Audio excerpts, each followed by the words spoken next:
नमस्कार दोस्तों, मेरा नाम है सागर। आपने मुझे व्हाट्सएप पे और यूट्यूब कमेंट्स में क्वेश्चंस पूछे, इसके लिए बहुत बहुत धन्यवाद। दोस्तों, मैं एक पीएफ कंसल्टेंट हूं और जो आप क्वेश्चन पूछते हैं मैं उनके आंसर्स जानता हूं, क्योंकि मैं यूट्यूब में सिर्फ इसलिए आया हूं ताकि जो मेरी प्रैक्टिकल नॉलेज है वो मैं ज़्यादा से ज़्यादा लोगों तक पहुंचा सकूं।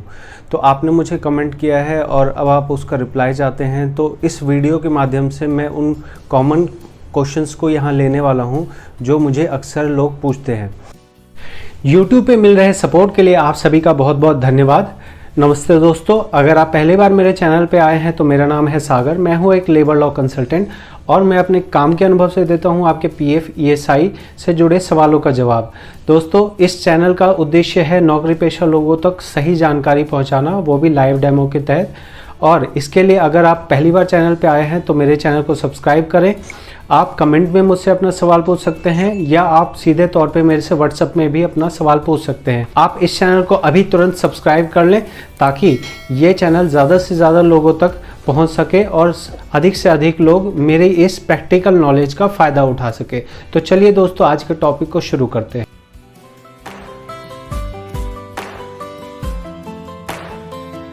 अभी की स्थिति ये है कि मुझे लगभग 4000 साढ़े 4000 मेरे पास व्हाट्सएप पे मैसेजेस आए हैं, तो मुझे उन सभी को रिप्लाई करने में काफ़ी टाइम लगता है।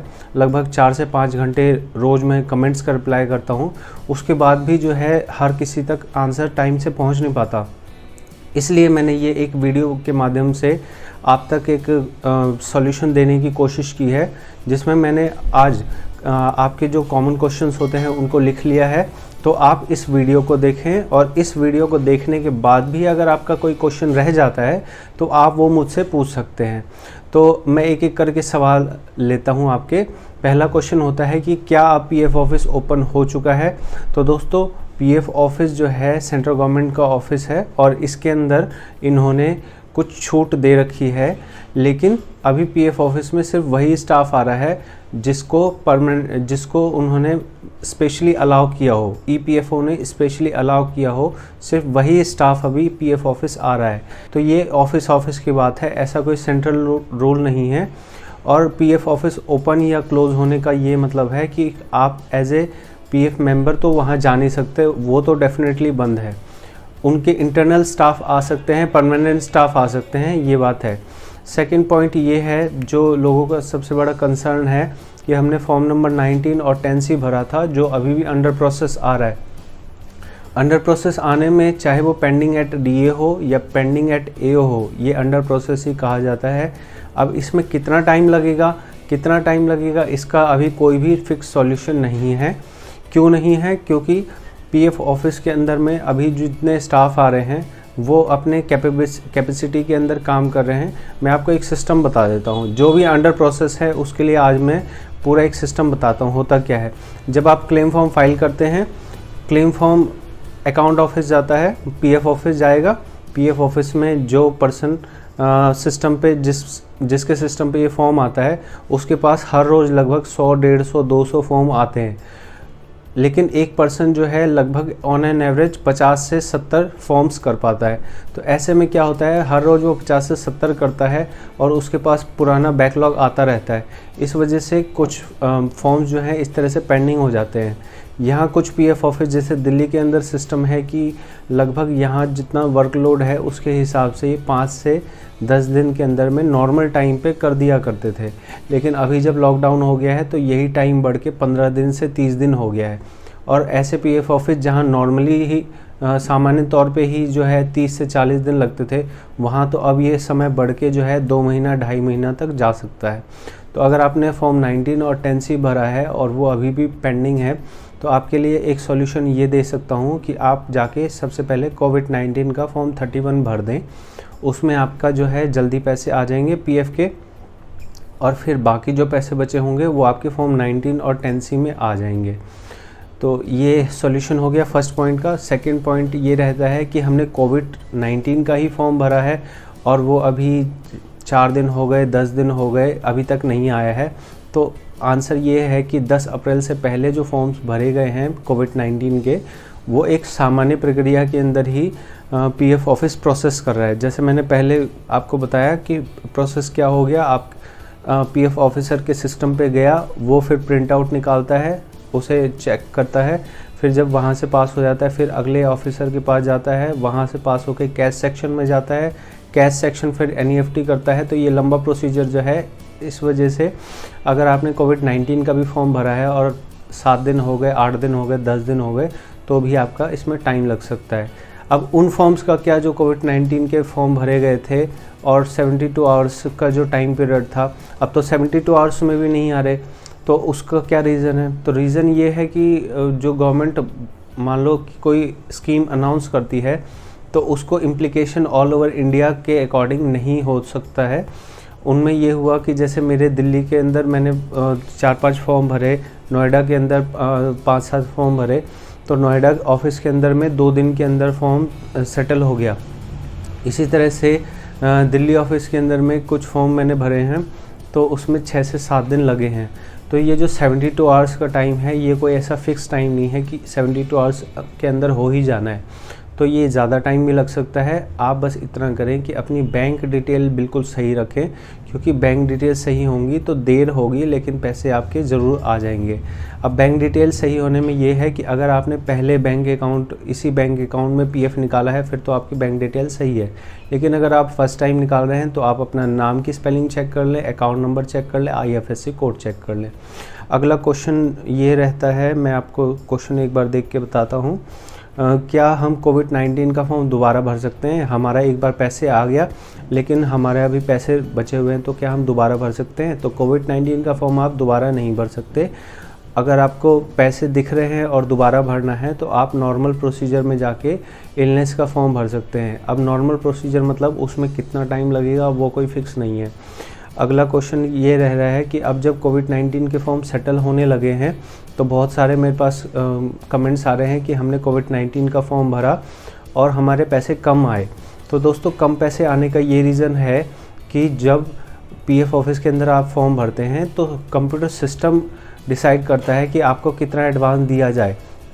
जैसे आपने 30,000 का फॉर्म भरा और आपको 22,800 रुपये आए, तो ये 22,800 कैसे डिसाइड होते हैं? ये जो है सिस्टम डिसाइड करता है, जो उन्होंने क्राइटेरिया फिट किया है उसके अकॉर्डिंग डिसाइड होता है। तो जो पैसे आपको मिल गए हैं अगर कोविड-19 का फॉर्म भरा है तो मैं उसकी बात कर रहा हूँ। कुछ लोग क्या करते हैं, वो फॉर्म भरते हैं, नॉर्मल फॉर्म 31 भरा और नेचुरल कैलेमिटी भर दिया।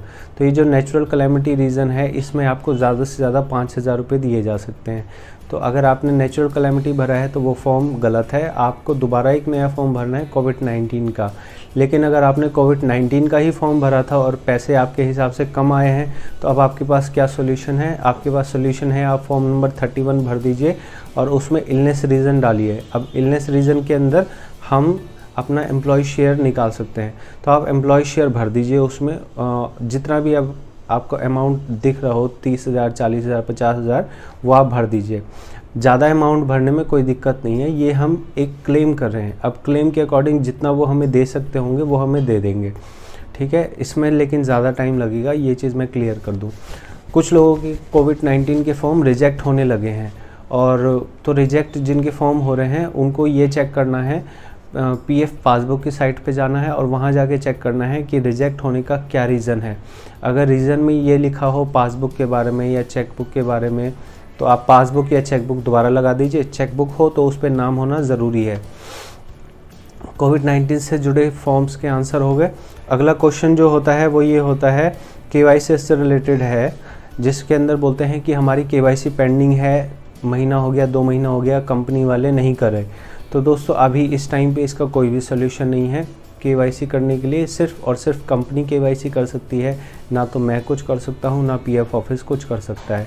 KYC प्रोसीजर ये होता है कि हम जब KYC की रिक्वेस्ट लगाते हैं तो वो कंपनी के सिस्टम पे जाती है, फिर कंपनी उसको अपने डिजिटल सिग्नेचर से अप्रूव करती है, तो आपकी KYC अपडेट होती है। बैंक का चेक नहीं है, पासबुक चलेगी? तो हाँ, पासबुक चलेगी। उसके अंदर आपका नाम सही दिखना चाहिए और अकाउंट नंबर सही दिखना चाहिए, IFSC कोड सही दिखना चाहिए। पासबुक में परेशानी ये होती है कि फ़ादर नेम दिख रहा होता है, तो कई बार क्या होता है, वो लोग रिजेक्ट कर देते हैं कि आपका फ़ादर नेम मिसमैच हो रहा है। तो पासबुक के साथ ये दिक्कत है। तो अगर आपके पास अभी चेकबुक ना हो तो आप पासबुक लगा के अप्लाई कर दीजिए, और लेकिन अभी आप तुरंत ही जो है चेकबुक के लिए अप्लाई कर दीजिए, क्योंकि अगर पासबुक से मान लीजिए 1% को रिजेक्ट हो जाता है तो आपके पास नेक्स्ट टाइम चेकबुक होनी चाहिए अपनी। अगला क्वेश्चन रहता है, हमारा सैलरी अकाउंट है, चेकबुक पे नाम नहीं है। तो चेकबुक पे नाम ना होने से वो चेक मतलब काम का नहीं रह जाता। तो उसमें ये है कि अगर आपके पास सैलरी अकाउंट है तो आपको पासबुक मिलती नहीं है, सिर्फ आपके पास चेकबुक है। तो यहाँ आप क्या कर सकते हैं, चेकबुक पे जो है अपना नाम जो है एडिट कर सकते हैं। ये मतलब बिना वो है, मतलब सही तो नहीं माना जाएगा इसको, लेकिन अगर आपके पास मजबूरी हो और आपके अकाउंट डिटेल सही हो, सिर्फ नाम ना हो, तो आप ये काम कर सकते हैं। इसको मैं ज़्यादा एक्सप्लेन नहीं कर सकता, लेकिन अगर आप खुद से कर सकते हैं तो आप समझ सकते हैं। इसके अलावा होती है कि हमने अपनी करेक्शन रिक्वेस्ट लगाई हुई है, जो पेंडिंग एट एम्प्लॉयर है या पेंडिंग एट फील्ड ऑफिस है, तो वो कब होगी, या हमने जॉइंट डिक्लेरेशन फॉर्म भरा है 2 महीने हो गए, वो कब होंगे। तो दोस्तों ये करेक्शन वाला जो प्रोसीजर है या जॉइंट डिक्लेरेशन जो फॉर्म वाला प्रोसीजर है, इसका कोई फ़िक्स टाइम नहीं होता। अगर online request pending at field office है फिर तो वो हो भी जाती है, टाइमली हो जाती है। लेकिन अगर जॉइंट डिक्लेरेशन फॉर्म भर के आप जमा करके आए हैं तो उसको चेक करने का कोई ऐसा तरीका नहीं है कि मैं आपको चेक करके बता दूं कि आपकी अभी तक करेक्शन क्यों नहीं हुई है। हमारे पास पैन कार्ड नहीं है, ये अगला क्वेश्चन होता है, या पैन कार्ड हमारा चढ़ा नहीं है। तो अगर आप फॉर्म 31 भर रहे हैं तो उसमें पैन कार्ड की ज़रूरत नहीं है। अगर आप फॉर्म 19 भरते हैं फाइनल सेटलमेंट के लिए और पैसे 50,000 से ऊपर होते हैं तो ही आपको पैन कार्ड की ज़रूरत है। हमारे KYC में एक से ज़्यादा बैंक आ रहा है, तो हम कौन सा बैंक चढ़ाएं। तो दोस्तों यहाँ जो सबसे आखिरी में आपने बैंक चढ़ाया होता है वही आपका अपडेटेड माना जाता है। ये आप कैसे चेक करेंगे, जब आप ऑनलाइन फॉर्म अपना भरने जाएंगे तो वहाँ बैंक अकाउंट की तो डिटेल खाली होगी, लेकिन उसके साथ में बैंक का नाम लिखा होगा। तो आप समझ जाइएगा कि अभी हमारा ये बैंक चढ़ा हुआ है। तो आपको क्या करना है, उसी बैंक का अकाउंट नंबर वहाँ पे डालना है, उसके बाद वेरीफाई करना है और उसी बैंक का चेक लगाना है। जो आपका KYC में अपडेट है आपको वही बैंक का चेक लगाना है। अब बहुत लोग क्या करते हैं, हमारे पास इस बैंक का चेक नहीं था, हमने दूसरे बैंक का चेक लगा दिया तो क्या हमारा सेटल हो जाएगा। वो मेरे से पूछते हैं कि हमने फॉर्म भर दिया है तो अब क्या हमारा सेटल हो जाएगा, आप बस ये बता दो। तो ये मैं बिना फॉर्म देखे या बिना कुछ किए कैसे बता सकता हूँ। अगला क्वेश्चन होता है सर्विस हिस्ट्री के लिए, कि हमारी पुरानी मेंबर ID जो है वहाँ हमने सिर्फ 1 दिन 2 दिन काम किया या 10 दिन काम किया और हमने वो छोड़ दी थी, तो उसको हमें हटाना है। तो दोस्तों सर्विस हिस्ट्री को हटाना कोई पॉसिबल नहीं है। अगर आपके किसी कंपनी में आपने ज्वाइन किया था और वहाँ जॉब नहीं की और अब आप उसे हटाना चाहते हैं तो ये पॉसिबल नहीं है।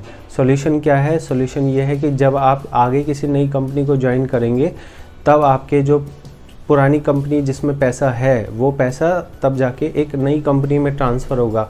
जिस कंपनी में आपकी सर्विस ख़राब हो गई है बीच में, उसको आपको ऐसे ही छोड़ देना है, पैसे डूबेंगे नहीं आपके। जो पुरानी कंपनी के हैं वो पैसे वो अगले जब आप किसी नई कंपनी को ज्वाइन करेंगे उसमें ट्रांसफ़र हो जाएंगे। आप किसी भी ID को हटा नहीं सकते। तो एक क्वेश्चन रहता है कि हमारी पुरानी PF का पैसा है और वो हम ट्रांसफ़र फॉर्म भर नहीं पा रहे। तो ट्रांसफ़र फॉर्म ना भरने का रीज़न होता है कि जो हमारी एग्ज़िट डेट होती है पुरानी कंपनी की वो हमारी ज्वाइनिंग डेट से मैच नहीं कर रही होती। तो इसलिए क्या प्रॉब्लम इसमें क्या, मतलब मैं अगर समझाना चाहूँ किसी को तो ये है कि आपने नौकरी छोड़ी, मान लीजिए 17 अप्रैल को एक जगह नौकरी छोड़ी और आपने अगर 17 अप्रैल के बाद कहीं ज्वाइन किया तो वो ट्रांसफ़र होने में दिक्कत नहीं होगी। लेकिन अगर एक जगह आपने रिज़ाइन दिया 17 अप्रैल को और दूसरी जगह आपने ज्वाइन कर लिया था 1 अप्रैल से जाके, तो वहाँ क्या प्रॉब्लम आएगी कि एक जगह की एग्ज़िट होगी 17 अप्रैल और दूसरे जगह की ज्वाइनिंग डेट होगी 1 अप्रैल। तो ऐसे में यहाँ से यहाँ ट्रांसफ़र होने नहीं हो पाएगा ऑनलाइन। तो इसके लिए 2 सॉल्यूशन होते हैं, या तो आप जॉइंट डिक्लेरेशन फॉर्म जमा करके इस 1 अप्रैल को बढ़ा के 15 अप्रैल कर दें, या फिर इस 14 अप्रैल को घटा के जो है 31 मार्च कर दें। तो ये होता है। इसके अलावा जो रिजेक्ट होने के अभी केसेस मेरे पास आ रहे हैं कि हमारा फॉर्म रिजेक्ट हो रहा है, उसके अंदर रिजेक्शन के लिए सबसे पहले आपको उमंग ऐप से चेक नहीं करना है, आपको PF की साइट पे जाके चेक करना है, PF पासबुक की साइट पे। यहाँ रिजेक्शन के जो रीज़न है मैं उसको दो कैटेगरी में बांट सकता हूँ। पहली कैटेगरी है जो कि ठीक हो सकती है। ठीक होने का मतलब जिसमें थोड़ा बहुत कमी है और वो हम ठीक करने के बाद दोबारा अप्लाई करेंगे तो वो पास हो जाएगा। कुछ कमियां ऐसे हैं जैसे हमारी रिजेक्शन में लिखा रहता है कि आपकी पासबुक साफ़ नहीं है, या आपके चेकबुक पे नाम नहीं है, या टेक्निकल एरर था, या पीडीएफ ओपन नहीं हुई, या आपका अदर क्लेम सेटल हो गया। तो ये सब जो रीज़न होते हैं ये हम ठीक कर सकते हैं। जैसे वो कहते हैं कि पासबुक साफ़ नहीं है, जब आप मान लीजिए कई बार उमंग ऐप से मेरे पास फॉर्म आते हैं लोगों के, तो उसके अंदर जो वो चेकबुक अटैच करते हैं तो वो श्रिंक हो जाती है, प्रॉपर दिखती नहीं है। तो ऐसे में उन्हें रिजेक्ट करना होता है पीएफ ऑफिस वालों को। ये पीएफ ऑफिस वाले करते क्या है, फॉर्म का आपको मैं बता रहा हूँ, जब आप फॉर्म भेजते हैं ना तो उनको हर फॉर्म का एक प्रिंट आउट निकालना होता है। फ्रंट पेज पे वो आपका फॉर्म होता है और बैक पेज पे वो निकालते हैं चेकबुक का प्रिंट आउट। फिर वो चेक करते हैं, मतलब एक बार आपका ये पेज फॉर्म देख लिया, चेक पलट के देखा, बाद पीछे पलट के देखा, उनके पास इतना टाइम नहीं होता कि वो इतनी डिटेल में चेक करेंगे, क्योंकि उनके पास 100 फॉर्म और होते हैं चेक करने के लिए। तो वो एक फॉर्म को 1 मिनट 2 मिनट से ज़्यादा नहीं देखते हैं। ऐसे पलटा, अच्छा यहाँ दिख रहा है नहीं दिख रहा तो रिजेक्ट कर दिया, ठीक है। तो इसलिए अब जब भी अपना फॉर्म भरें तो आपको पासबुक या चेकबुक जो है बिल्कुल साफ़ लगनी चाहिए, बैंक डिटेल सही होनी चाहिए। कुछ टाइम टेक्निकल एरर हो जाता है, जैसे आपने सिस्टम में उस टाइम फॉर्म सबमिट किया, वहाँ टेक्निकल एरर हो गया, फॉर्म आपका नहीं वहाँ पे खुल पाया, उन्होंने वहाँ फॉर्म खोलने की कोशिश की, वो नहीं खुला। तो इसमें ऐसी कोई प्रॉब्लम नहीं है, आप दोबारा फॉर्म सबमिट कर दीजिए। पीडीएफ ओपन नहीं होने का भी यही टेक्निकल रीज़न है, ठीक है। एक अगला जो प्रॉब्लम है वो ये होती है कि कुछ फॉर्म्स में आता है ऑलरेडी सेटल्ड।